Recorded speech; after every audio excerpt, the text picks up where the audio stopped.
معانا على الصفحه الرسميه لاتحاد شباب مسبيرو الناشط الابتي والصحفي نادر شكري.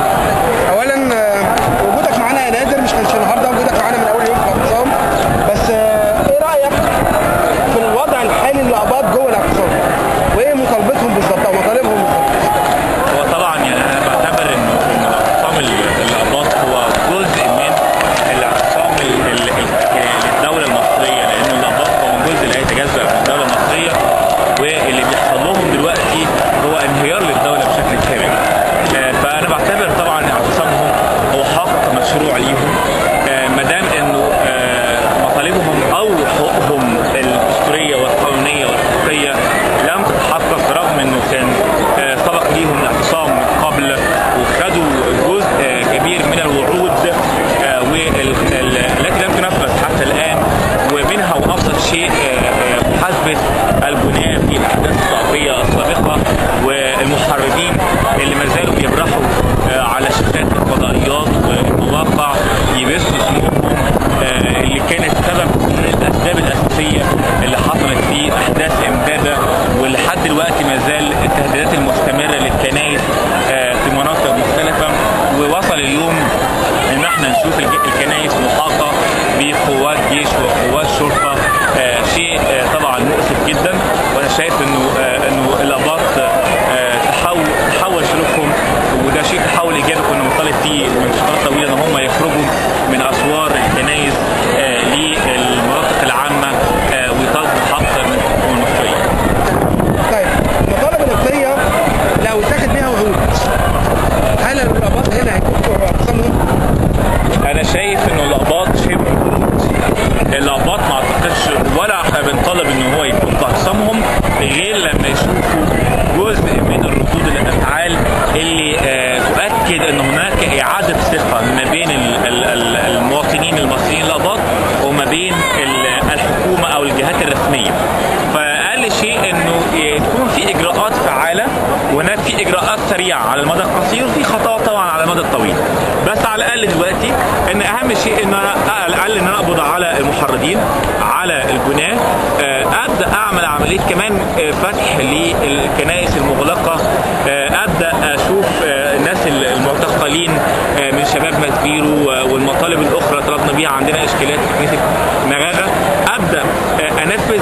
هنحس ان في نوع من الايجابيه، في نوع من التحرك الايجابي، وده حتى اللي تلقيناه امبارح. كان في اجتماع في المجلس العسكري واجتماع في وزاره الداخليه ما بين وفد من القباط وما بين المجلس العسكري، والمجلس العسكري ابدى تخوفه، ابدى ان هو مستاء من التطورات الخطيره، وقال انه التيارات الدينيه اصبحت مستفحله وخدت اكبر من وضعها، وان المجلس العسكري مش هيقدر ان هو يتصد لكل الامور دي غير بمشاركه القوى الوطنيه، الاحزاب والمجتمع المدني.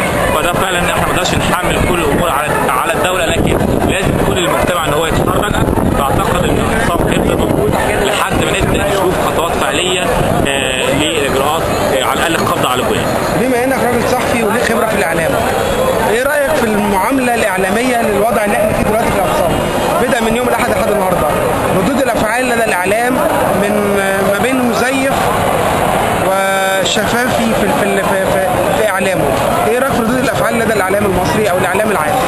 بص، هو الاعلام المصري في مشكله كبيره، وانه دايما بيبقى عنده خط او حدود مع التعامل مع الملف الأقوى.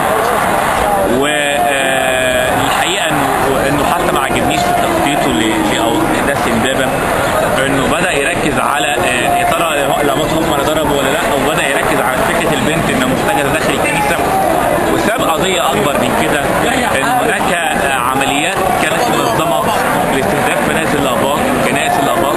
لابد الاعلام انه يعتبر ان الأقباط هم مصريين وليهم الحق في التعبير، لانه حتى زي ما شفنا مع الاستاذه بوسينه كامل لما كانت بتتكلم في القناه الثانيه، ودكتور سامي الشريف وهو كان استاذ في كليه الاعلام، انه يقوم بانه يقطع البرنامج علشان انها بتتكلم بصراحه.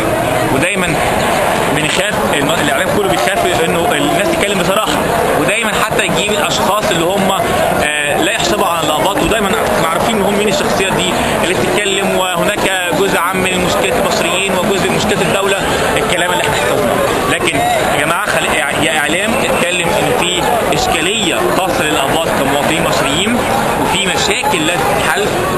مشاكل لازم تتكلم عليها بصراحه، زي ما شفنا اعلام قناه مودرن في ظل الظروف اللي احنا فيها يجيب عرض لشاب بيشهر الاسلام مباشره من الازهر وهتافات. انا مش قادر افهم يعني انت عايز توصل ايه في الرساله دي، غير انك بسبب الرساله دي بتوسع الفجوه. لكن انت كقناه مودرن ما جيتش هنا عشان تغطي مشاكل الارض. طيب، معالجه رئاسه مجلس الوزراء الممثله الدكتور عصام شرف الملف الابتي بالاخص الاحداث الجاريه اللي احنا فيها دلوقتي، واصدار بيان من مجلس رئاسه الوزراء بيحقق شكل وعود برضه بعض المطالب الابتدائيه. ايه وجهه نظرك للمطالب اللي اتكتبت والمطالب اللي اتوعد بتحقيقها وشكل البيان؟ ايه رد فعلك ورد فعل الاعضاء اتجاهه؟ اولا البيان طبعا البيان في حد ذاته القرارات او اللي طلعت كويسه جدا، بس اهم المشكله مش في القرارات ولا البيانات، المشكله في التفعيل. اولا في صيغه القوانين اللي هتطلع، ثانيا ان انا افعلها، ثالثا انت ازاي هتفعل القرارات دي وانت عندك تيار ديني مسيطر على المجتمع. لما تروح تقول انا هفتح كنايس، هتروح تفتح كنيسه في قريه هتلاقي الالاف من السلفيين بيحاوطوا الكنيسه، ازاي هتتعامل معاهم؟ ده السؤال. وهل المطالب ديت حققت كل الرغبه وكل ما يتمناه الاقباط؟ لا طبعا ده عمليه هنقول المطالب دي على الاقل بس على المدى القصير، لكن طبعا في حاجات طويله على المستوى المدى الطويل، فكره بقى تمكين الاقباط للمشاركه العامه والمناصب، وفكره التعليم، اعاده توازن التعليم، وضع الاقباط في التعليم وتحرير التعليم من التيارات الدينيه والاعلام وغيره.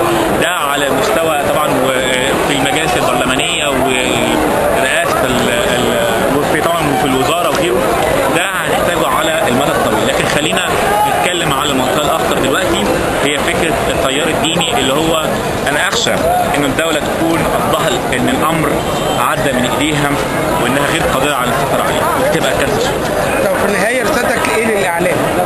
انا عايز اقول للاعلام يعني عاملوا انه الاقباط هم جزء من الوطن، فلازم تتكلموا بصراحه، لانه الشفافيه والصراحه هو جزء من حل المشكله، وانه التعتيم او محاوله التجميل او محاوله القاء الاحداث كلها على فكره بقى الشماعات القديمه ايدي خارجيه ومشكلات اجتماعيه وغيره اصبحت يعني غير مقبوله بعد الثوره. خلينا يكون عندنا نوع شفافيه عشان يعني نحارب الوضع الحالي.